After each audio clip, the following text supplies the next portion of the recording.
if we think that you're in a submission, and the submission, from an amateur perspective, if we're in a submission and we think the submission is too tight and we think you won't get out of it, and we say to you, we could say to you, improve your position, or it could snap on so quick that we have to jump in and save you. We're saving you from yourself. Yeah. We don't know that you're double jointed. We don't know that in the gym you got out of the last 25 arm bars you were put in, and you don't mind, I'd rather it snap than whatever. I don't know any of that.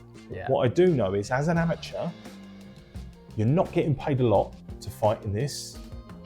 As an amateur, you should be fighting relatively regular, because the amateur scene, amateur fighters or amateur combatants, that's their learning curve. That's how they learn. That's the whole point of being an amateur, is so you can learn. Either, there's two different types of amateur. There's the career amateur that wants to use amateur as a way to get forward in their career.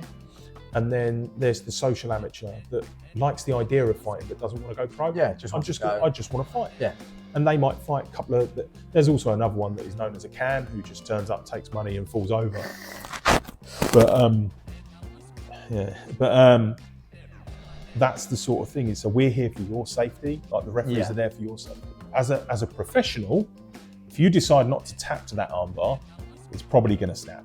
Yeah, fair enough. Or you're going to have some damage done to that arm. I know what people want. Yeah, not the referees. Not the referees. I don't. That's Tom's opinion. Yeah. That's Tom's opinion. I don't want to see anyone hurt.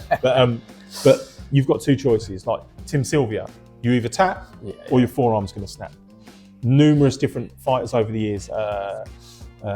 Big Nog, you're either going to tap from a Kimura or your upper arm is going to break. Yeah. That sort of thing, that's on you.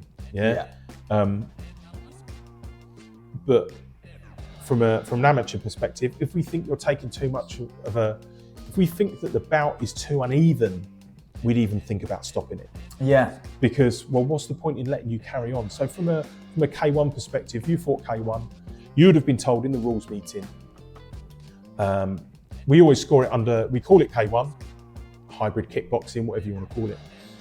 Any shows that I work on that I have anything to do with the rules on it, I'll always say to people, from a K1 we score and we referee it under glory rules. Yeah. Glory is K1 is like the Eastern, that's the Eastern rule set.